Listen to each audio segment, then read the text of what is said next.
Om Mukam Karoti Vachalam Pangum Langhayate Girim Yat Kripatam Maham Vande Paramananda Madhavam.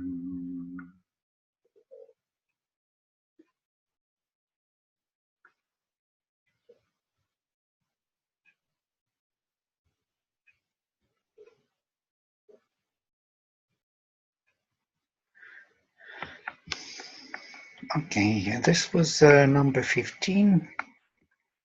Jnana Yajnena Chapyanye Yajanto Mam Upasate Ekatvena Prithaktvena Bahudha Vishvato Mukham. Others who seek me, Upasate literally, who worship me, they Jnana Yajnena, by the sacrifice of knowledge, et Ekatvena, by oneness, Prithaktvena, and by separateness, as it were, Bahudha, in many ways, Vishvato Mukham, present everywhere.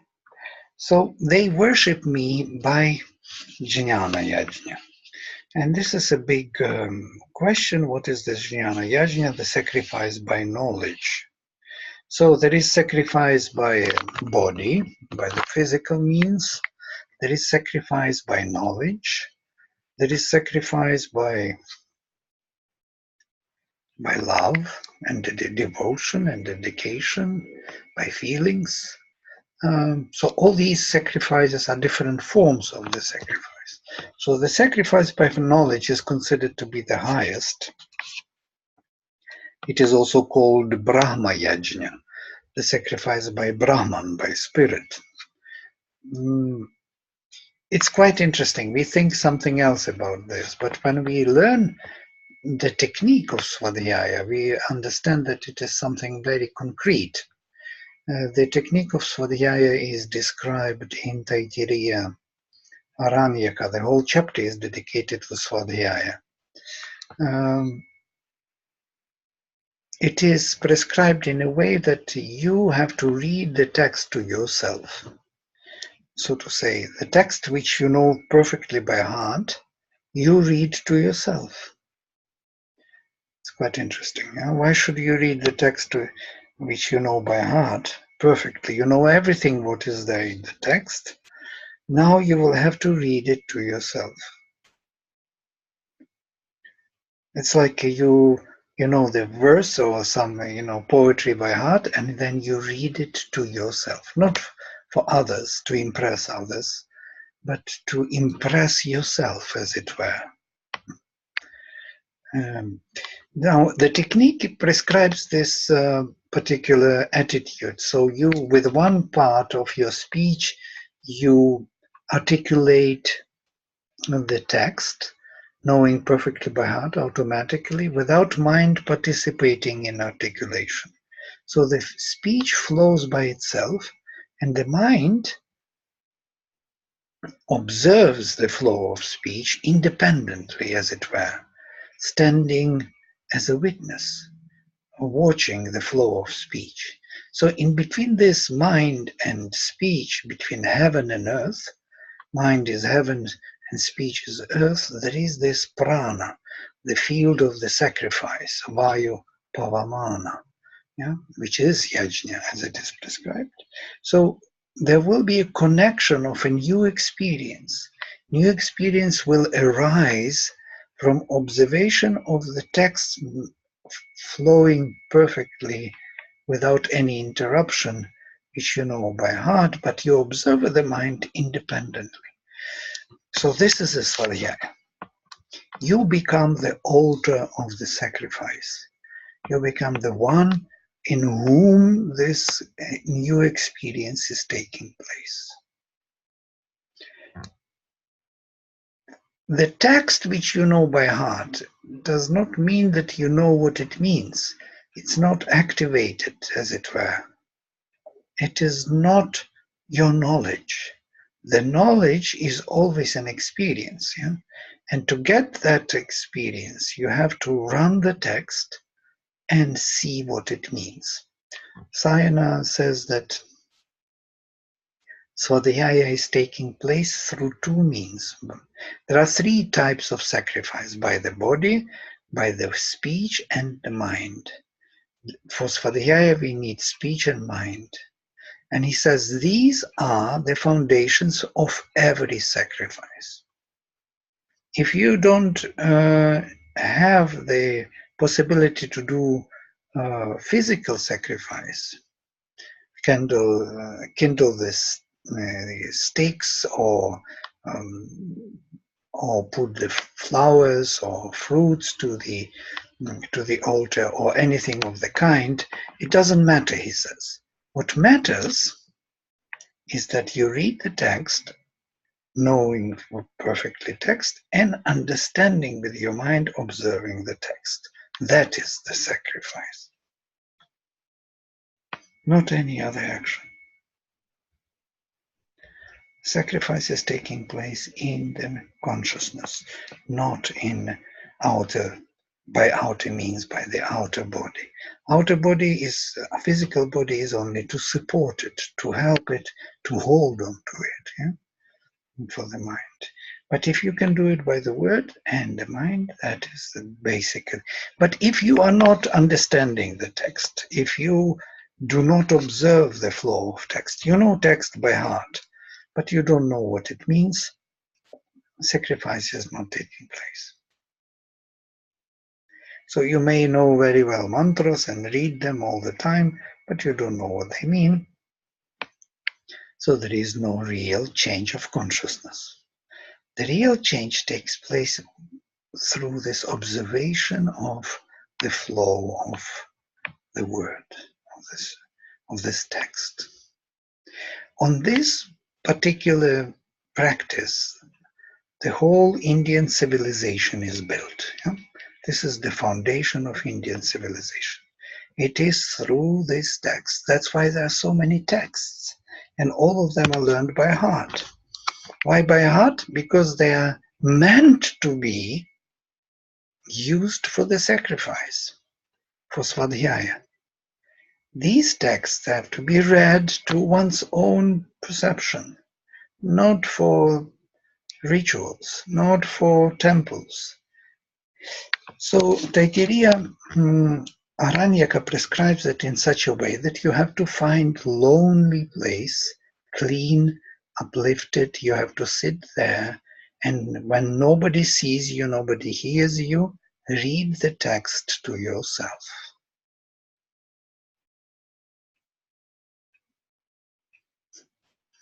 This is how you transform your consciousness. It's quite interesting. You can also see the meaning in it immediately when we read Sri Aurobindo and the Mother. We read to ourselves. And we get the experience, we get the understanding. The consciousness is changing by attending to the text. But it is not only that we read the unknown texts, as it were, but if we read known text, it is also taking place even more powerfully, because then we have more free resources of the mind to observe a new meaning. I did this Svadhyaya for many years with Upanishads and Gita, and I must tell you the effect is tremendous. The presence is immediately very powerful there, and it is always a new experience and a new understanding of the text, because the text is leading you to the heights of consciousness from which you can see the world in a different way. And being every time in a new situation, you will be seeing and understanding the world differently. So this is Jnana Yajna.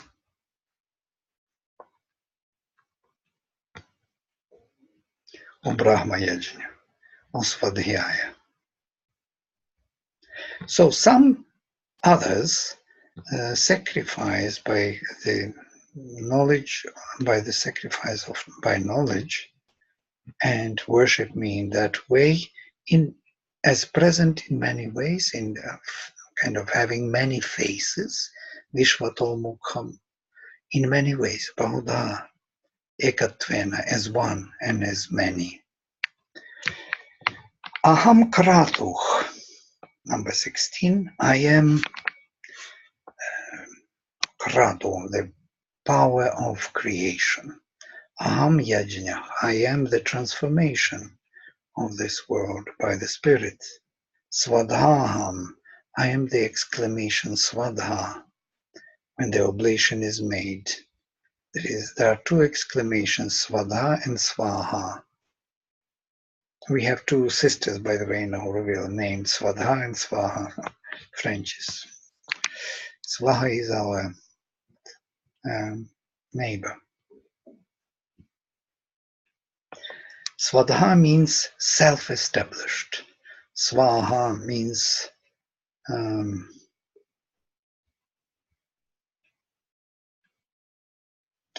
well,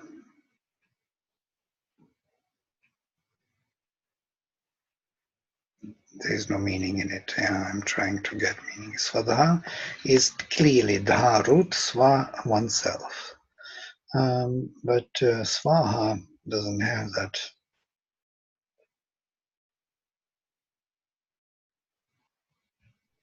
Yeah. So, Aham Aushadham, I am the greenery, or the soma in the greenery. So I am the power, the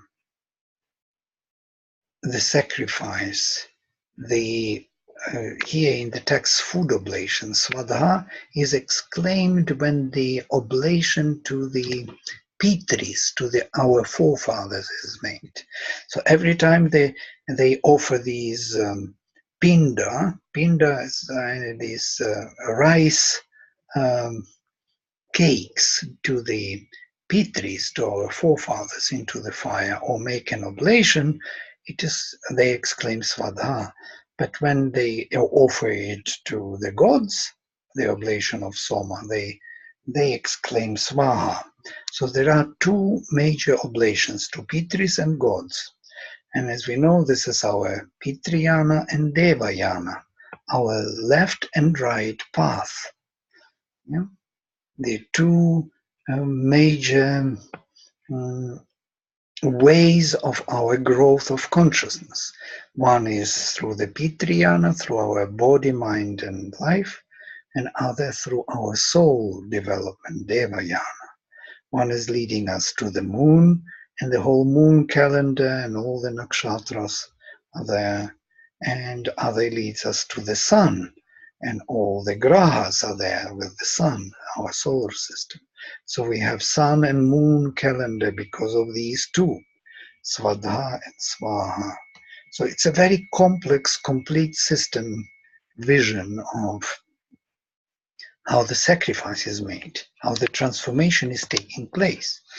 And transformation, this yajna, which he says he is yajna, and Vishnu is yajna, it's one of the translations of this word, is of two kinds. One is the transformation of our nature, this is Svadha, Pitriyana, and other is transformation of our soul, the evolution of consciousness, and that is Devayana, and Swaha is the exclamation. It's quite interesting because if you look at the ritual in Brahmanic period, you will find that Aitareya Brahmanam describes the altar, the Vedi, and the Vedi is the word for altar, for Agnihotri, the major ritual of the Brahmins. It has three fires. And these three fires are located one to the east, and that is Garhapatya for the household who is now living in the family. He makes the oblation into this fire towards the east. Towards the south there is another fire, Dakshina fire, into which he makes oblation for the Pitris, Pitriyana. And Adhvaryu is reading the hymns of Yajurveda. If in Garhapatya, where he is household, the hymns from Rigveda are read, then for the Pitris in the south, the Yajurveda is read, Yajus, Yajunshi, and the oblation is made by Adhvaryu. So to the north, on the left side, it is another fire, which is called Ahavaniya, for the gods, for the Devayana, where the hymns from the Samaveda is read by Udgatri, the one who sings these hymns. So we have three fires. One is what we are here in the embodied state, and we have the development of the instruments of Pitris, the development of the soul. This is our right and left hand, and we face the east. You see, the whole picture is very beautiful and very complex. So this one Svadha is calling for so many explanations. So he is Svadha and Aushadham, both. The soma of the greenery which is offered into the as food for the Pitris. Mantroham, I am mantra. Aham evajyam, I am also the clarified bhata which is offered into the fire. Aham agnih, I am fire. Aham hutam, I am that which fire offers. What we offer to the fire is offered to the gods. That which is being offered, I am. Pitaham, I am the father. Asya jagatach, of this world. Mataha, I am the mother. Dhata, the creator, the establisher, the ordainer. From Ruddha, to establish. Pitamaha, I am the literally the great father, or the first creator, Shri translates here. So I am father, I am mother, I am the ordainer and the great father, the first creator. Vedyam pavitram omkara.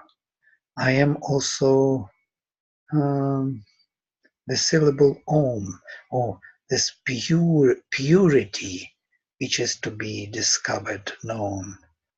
Omkara, that om sound. Riksama, Yajur Evacha. I am Rigveda, Samaveda, and Yajurveda. And now I just explained these three Vedas because they are needed for the oblations or sacrifices into three fires. Into our embodied state, into this developmental state of our instruments, and the development of our soul. So Rigveda is our embodied state, Samaveda is for the development of the soul, and Yajurveda for the Pitris, the development of our instruments in nature. So sun, moon, and earth. Earth is Rigveda, that is towards the east. It's our station. Moon is the development of our internal instruments, and sun is our development of our soul, our spirit.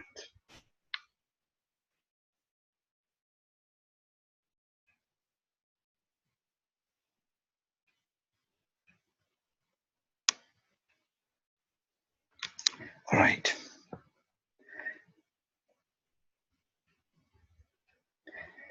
Gatir Bharta Prabhu Sakshi Nivasach Sharanam Suhrit Prabhavav Pralayasthanam Nidhanam Bijamavyayam. There is the whole set of words. Gatihi, the path or the goal. I am the path and goal. Bharta, the upholder. or literally also can be the husband, because husband upholds the family. Prabhu, the master. Sakshi, the witness.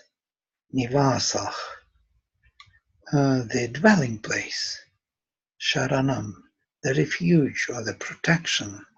Suhrid, the sweetheart, literally. Suhrid, the perfect heart, which means the friend. Prabhavah, the beginning. Pralayah, the end. So the birth and the dissolution, destruction. Sthanam, and the stay. So the beginning and the end, and in between the state in which we are. Nidhanam, the rest. Bijam, and the seed. Avyayam, imperishable. I am the seed imperishable of all their eternal resting place.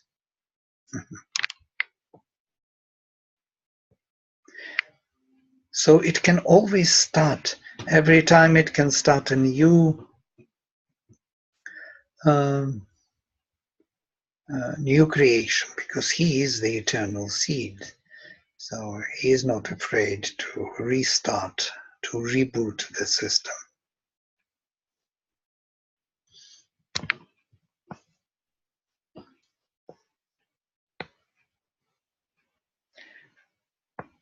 Tapam yaham aham varsham, nigrihnami utsrajami cha, amritam chevam mrityuscha, sad asatchaham Arjuna. I am burning, tapami aham varsham, I am the rain. I give heat, I give rain.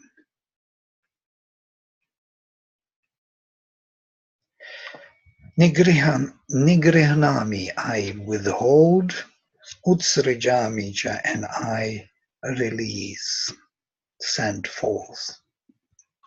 I take in and I give out. Amritam cheva mrityusha, I am the immortality and death. Sat asat cha, aham Arjuna, I am being and non-being. Sorry.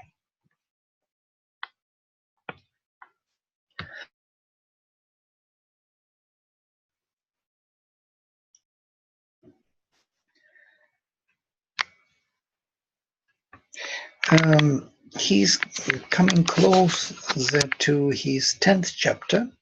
In the 10th chapter, he will speak, that would be Vibhuti Yoga, where he will give the overview of his essential presence in this manifestation.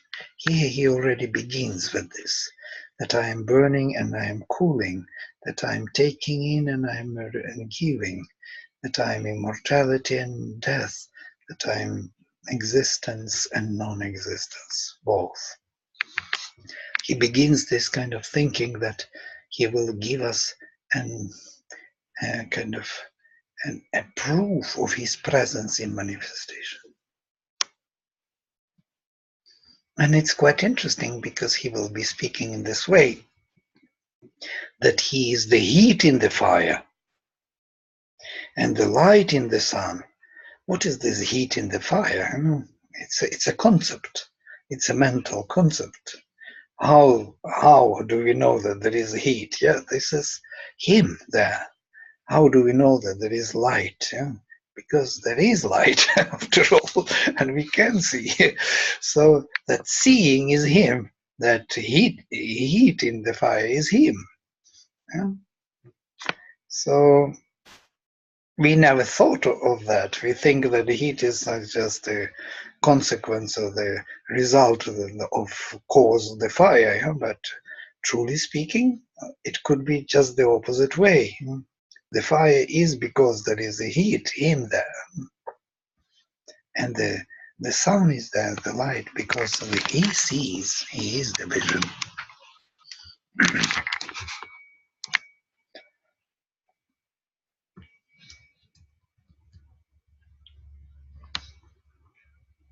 And now we are coming to another type of the verse. It's no more anushtup, it is trishtup, which is 11 syllabic meter. Anushtup is 8 syllabic meter. Traividyamam somapaha puta papa yajnairištva svargatim prarthayante te punyam asadya surendra lokam ashnanti divyan devi deva bhogan. So Traividyamam somapaha puta papa yajnairištva svargatim prarthayante. So those who learned Trividya is these 3 Vedas, drinkers of Soma, Somapaha, Puta Papa, who purified themselves from sins,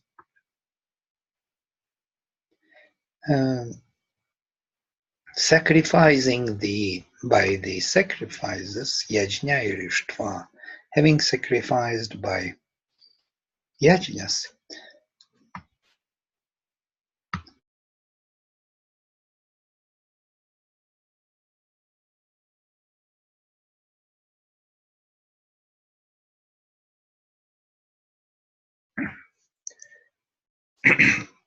My throat is very dry. I don't know what it is. 1 second, I will bring some water.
I'm sorry. So those who purified themselves, who drank Soma, Somapaha,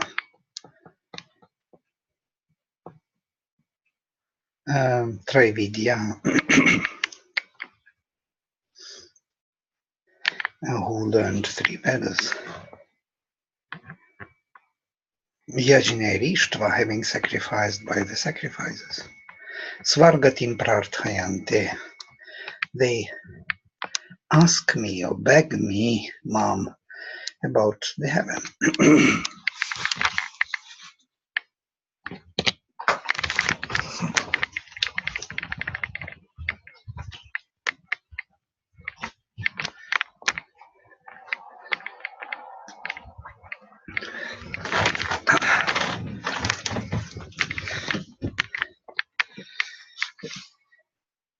They, Punyam Asadya, having come to the purity or to the merit, Surendra Lokam, or to the meritus world of gods, Ashnanti Divyan, Divi Deva Bhogam, They partake or enjoy the enjoyments of the gods, the divine enjoyments of the gods in heaven. This is what is called the paradise. So he believes that these people who are doing the sacrifice, who are following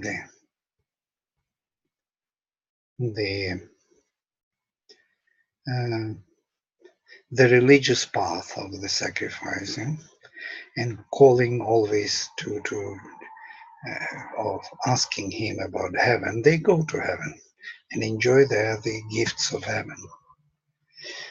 Tetam bhuktva svargalokam vishalam. Yeah. I had a question. Mm-hmm. Because it's translated, it says the knower of the triple Veda. And you said that to do this for oneself is the way to deepen this knowledge. But what if we call it knowers? What is knowers really? Well, this is a translation of Traividyaha, those who who do this svadhyaya of the three Vedas, either of Yajurveda, Samaveda, or Rigveda. They are the knowers. They learned by heart. Now they can read to themselves. Okay, so knowers is to be able to read by heart. Yes, yes. You cannot know that Veda. It's not the knower who is understanding it, or who knows really what it says. So they are knowers on the way, you might say. Every time you read, as you say, you see something new. Your Yes, understanding develops. right. So by this you are purified from sin. Yes, So sin is not having, to not know. yeah. How else would we know actually about those higher realms of consciousness if we would not have the means to really experience it in some way in this life? So we would have to go there. Yeah? So to go there for evolutionary being is quite difficult, because where would you go? It's an infinite world inside, especially. There is no end.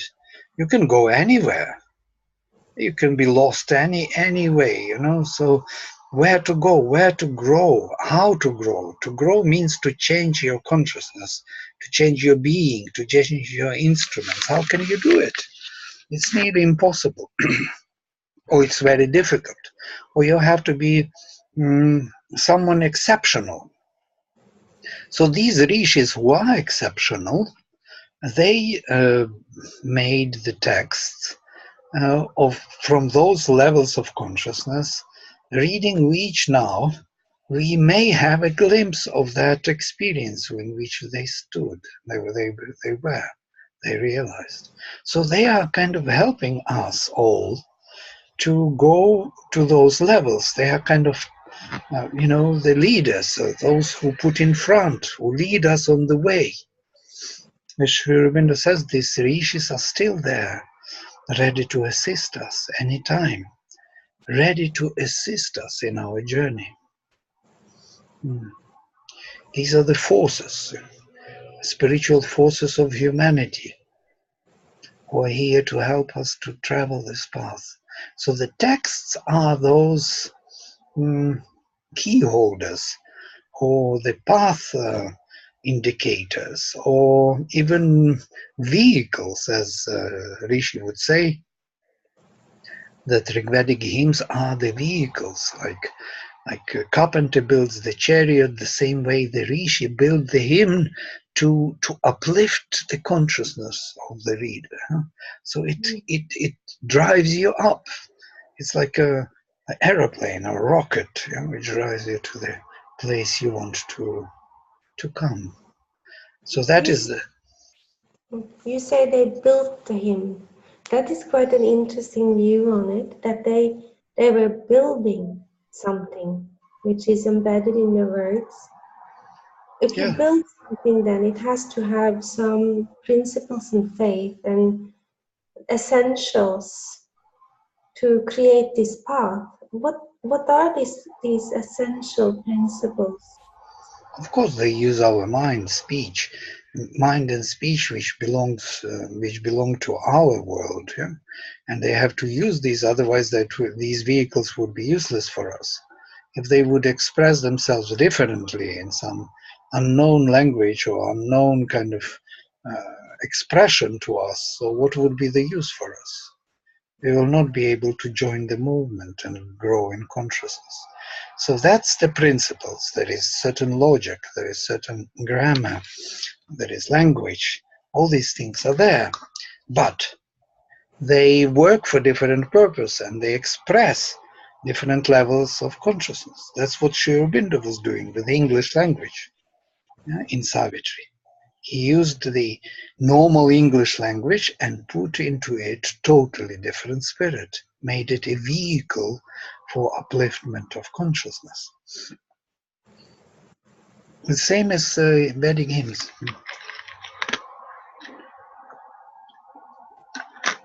So when we say Trividya, how can you know three Vedas? Who can know this at all, ever?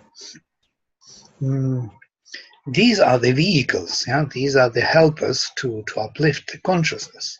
You may know the hymn, you may know the words, but the meaning will be reappearing to you every time you will read it in a proper way.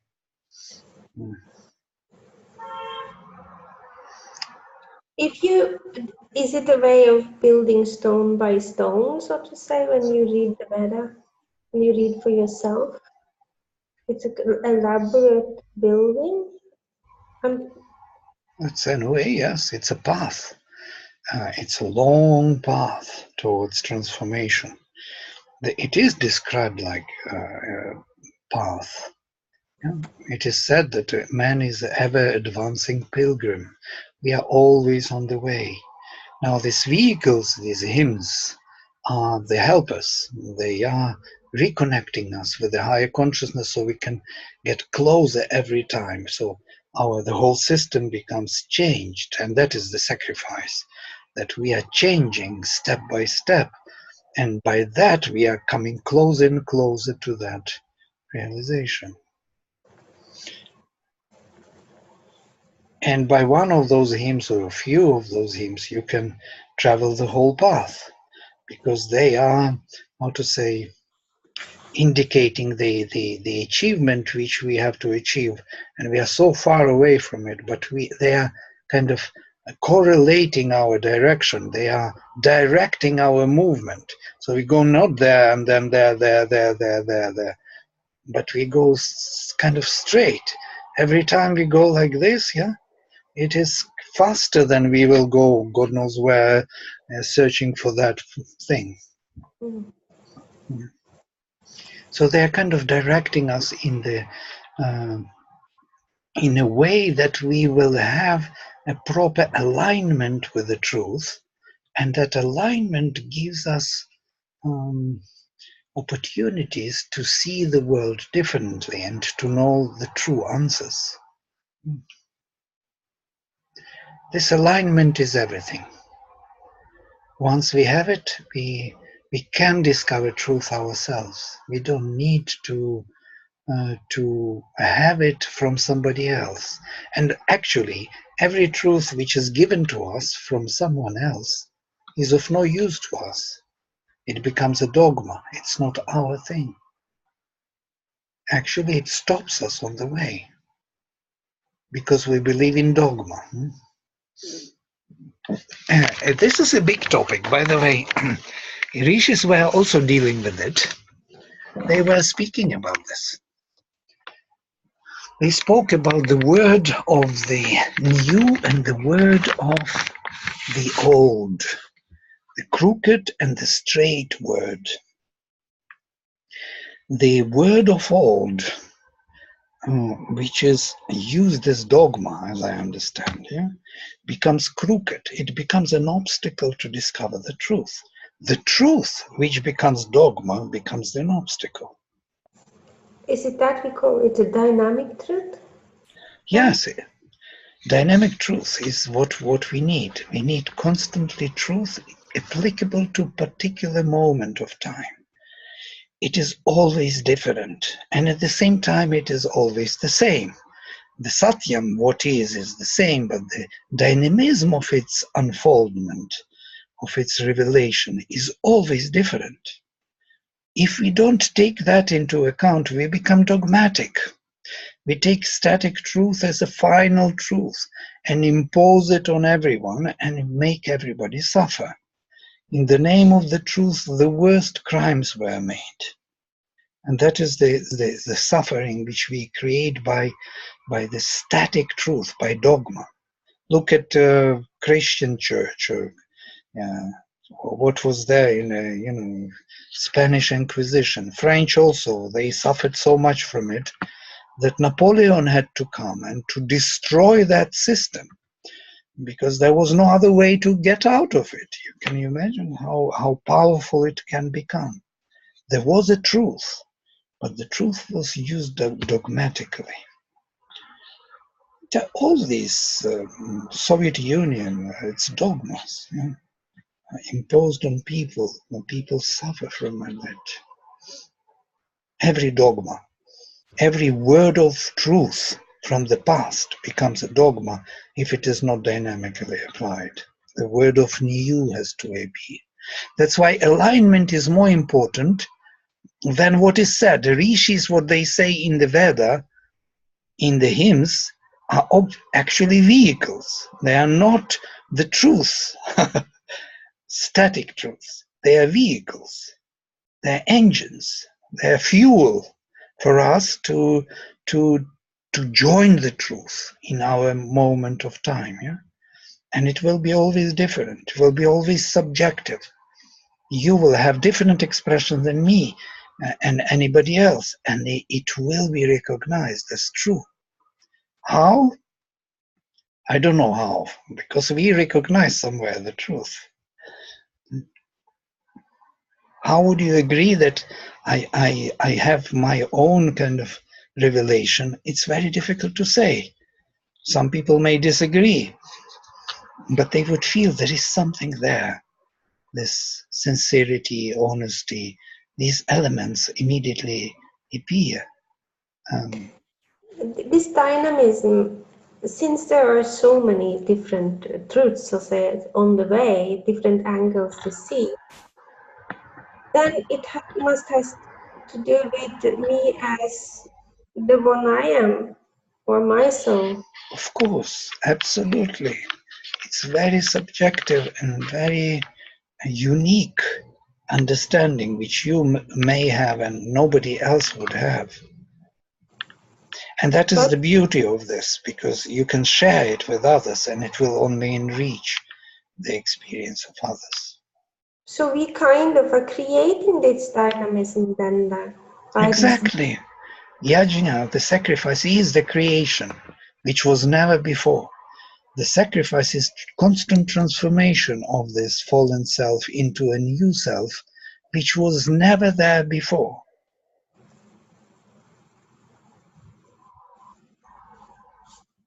That's why the word of new is straight word, because it is aligning you with the truth in this moment of time and in this particular place, in this particular manifestation, in incarnation and culture and language and so on and so forth. So you will be expressing that truth in your way, and that is the true word. We know it somehow. In Auroville, we already feel it for many years, that to be true means to always discover it again and again, and not to be dogmatic with what you remember. That what you remember helps you to align yourself. Once you're aligned, you will have to discover it. All right. Now, here he says something else. He says that those who go, they Vedic path, they beg for heaven and they enjoy heaven, and after enjoying heaven, 21, Tietam Bhuktva, and they who, having enjoyed that, Svargalokam Vishalam, this vast heavenly world, Kshine Punya, when Punya, the merit, is over, Martyalokam Vishanti, they come back to the mortal world. Evam Trayi Dharmam Anupravanna, and thus having, how to say, fallen or having come or having found refuge in the triple dharma, in the triple law of existence. Gata gatam kama kama labhante. They are getting the desires which are coming and going realized. Why he says this? Because he is against this form. He says that this particular religious form, to get punya and to enjoy in the heavenly world the results, and then to come back and to continue getting punya and having a paradise again and again, becomes some kind of endless, infinite way of fooling oneself. You can endlessly go on doing it, getting your punyas, your merits from your proper behavior, being very kind and nice and honest and so on, and for only one reason, to enjoy the gifts of heaven. You may get all those gifts all the time, endlessly, infinitely, go in those cycles without end. Go to heaven, exhaust all your merit, enjoy all the gifts, heavenly gifts, and come back to earth and again go and again come back and again go and again, endlessly, infinitely, with it, without end. And he calls them kama kama, those who desire the desires. It's a very essential word. They don't desire the result, or they desire the transformation, or the divine manifestation. They desire to enjoy the desires. It means you have a capital, you have something. Say it again. You have some capital. I don't know the word in English, but you have some, like some Yes, money, you know, correct. and after Absolutely. it's finished. Absolutely, it's a capital. Investment. You do an investment, and you go for some kind of what do you call it? Retirement. Yeah, you retire in heaven. You enjoy your pension, and then you come back, and again you earn your pension. So but it's a strange way, isn't it? Very because strange. you need a lot of energy to go in that world. Yeah. You need, and after you go back. Yeah. Once punya is done, it's finished, you exhaust your merit, you come back. Back to work. Your bank account is empty, you have to again fill it in. It's really funny, but that is how people want this world to be. They want constant enjoyments. So they are seeking, they desire the desires. So this is the problem for yogi. Not really the desire is the problem. The desire is not the problem. Because the desire is the desire. Once it is there, you can deal with it. But when you desire the desires, when you want the want to want, this is the problem. And we all know this problem very well. Yes, yeah. Yeah, it was the desire. With the desire, when the time comes, when you want to stop to desire the desire, and you say, no, I Yeah, don't want to satisfy you. yeah. No, when we stop desiring the desires, then we are on the path which leads us out of this trap. It's a trap, you know. Heaven is working as a trap for us now, because we desire the desires. We want in heaven also the desires. As somebody described, that when somebody dies, you know, serving the God here, then he goes to heaven, and there he will have 18 virgins serving him in heaven. 18 virgins or 20 virgins or 30 virgins. It depends which rank of punya you get. So why to go to heaven for virgins? Sorry. That's really ridiculous. But this is exactly how people think. Or virgins, or some, you know, beautiful food, or beautiful environment, and beautiful music, harmonious, and beautiful theater, and everything joyful there. And then from there, once it is exhausted, your bank account is empty, you go down again to work for that. To have this afterlife. um, we don't think in those terms anymore, but the whole previous generations, if you look into our religious life, past religious life, are thinking only about this mainly. Heaven and earth. Oh, sorry, heaven and hell. The black sheep and white sheep, you know. So there will be a judge there, he will send you where to go. In Christianity, it's forever. Notice it's very heavy. Here, it's not forever. You will exhaust it and come back to work. You know? But there is a seeker of satisfaction of desire in us. Instead of seeking the God, so to say, the God life, or whatever. It might be that the God life is also desired, as you say. There's desire is everywhere. It Yeah, can be desire, but it doesn't have to be a desire. But it can be the same aim with or without desire. yeah, this is a higher level. But you see, when the desire comes, it's just natural device. Yeah, it comes from nature. You can deal with it. But when desire doesn't come, and you desire the desire, and this is something else, you always call for that to come to you, even if it is not there. In animal world, there are no desires of the desires. It's a pure human phenomenon. If animals don't have, if they don't have the desire to eat, they will not eat. If they don't have the desire to procreate, they don't procreate.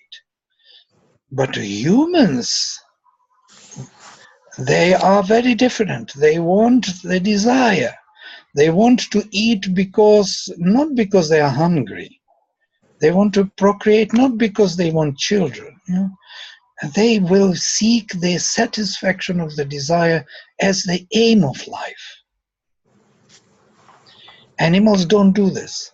If we are out of this desiring the desire, we will be in the physical life like animals, very, very normal. And that becomes very good. We will eat when we are hungry. We will procreate when we need children. Yeah? But we would not do it out of the mind. Yeah? It will be the driving force of nature. And that is permitted by Krishna. It's interesting. He will speak about this. That he is himself a desire, which is not against dharma, which is not against the establishment of nature, because nature has to develop. We have to have children, we have to eat. It's normal. Yeah? We have to have healthy life, physical life. We need the desire as a driving force in nature, but not that perversion of seeking the desire as the way of life.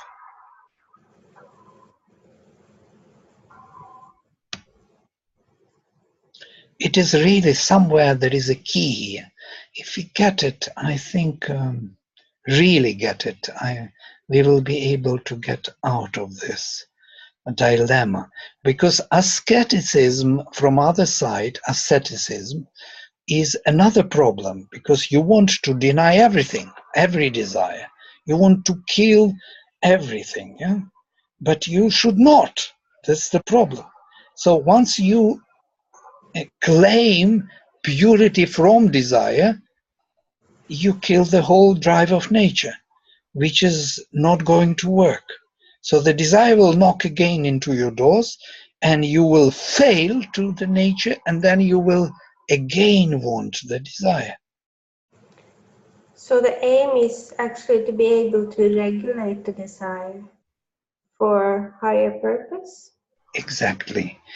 As Mother says, it's not the silence, the total, rejection of speech, but the controlled speech is more difficult and more important. You have to say what is necessary and not everything. And the same here. The desire makes sense and has its place, but you don't have to desire it. It will come to you without you desiring it. And then it is normal. It's like a drive of nature. It is not that you are seeking it. But in certain cases, when like Ramakrishna, for example, in certain cases yogis have a lot of problems with desires, because from that world the creatures attack the yogis by these forces. They send the desires to them specially to disturb their state of consciousness, yeah? Because they're afraid of the change in the world. So what happens that especially yogis of higher kind, people who are muktas, liberated and so on, have this problem. Ramakrishna had this problem with desire. So he went to the temple, to the Kali temple, and he said to Kali, Mother, if you send me the desire again, this sexual desire, to torture me, I will commit suicide. It's up to you. After that, there was no desire coming. He was needed for her work. So she took care of it. Mother says about this, she takes care of it. We can give to her everything, but we call for it again. We want it back. And this is the desiring the desire. No? Desiring the desire. We call for that. Where is my desire? My dear desire, with which I fought all my life. I want it back to fight it again. Without it, I feel at lost. I'm lost.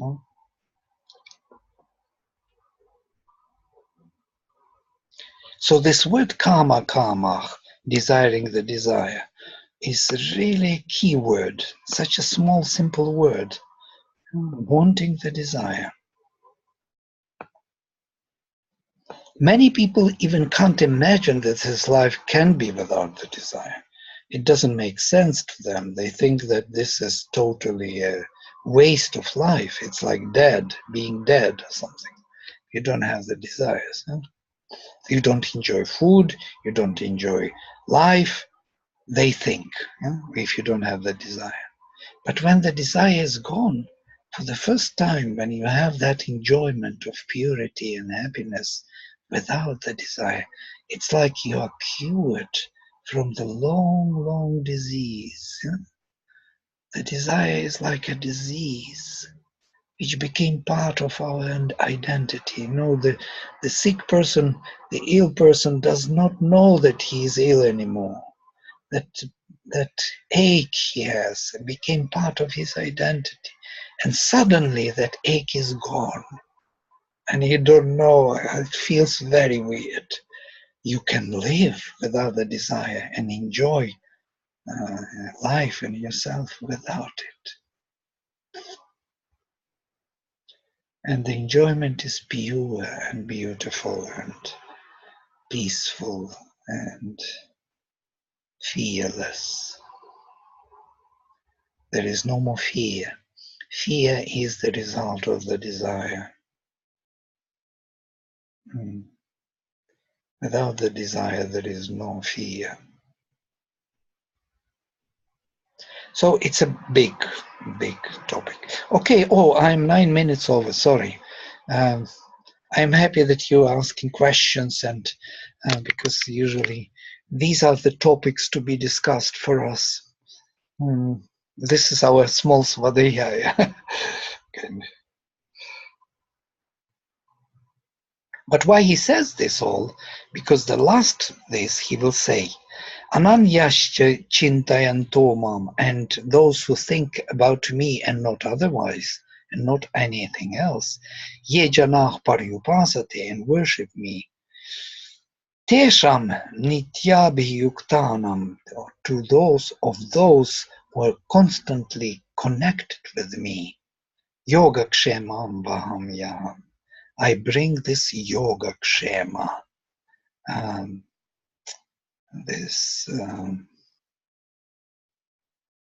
I bring them every possible good.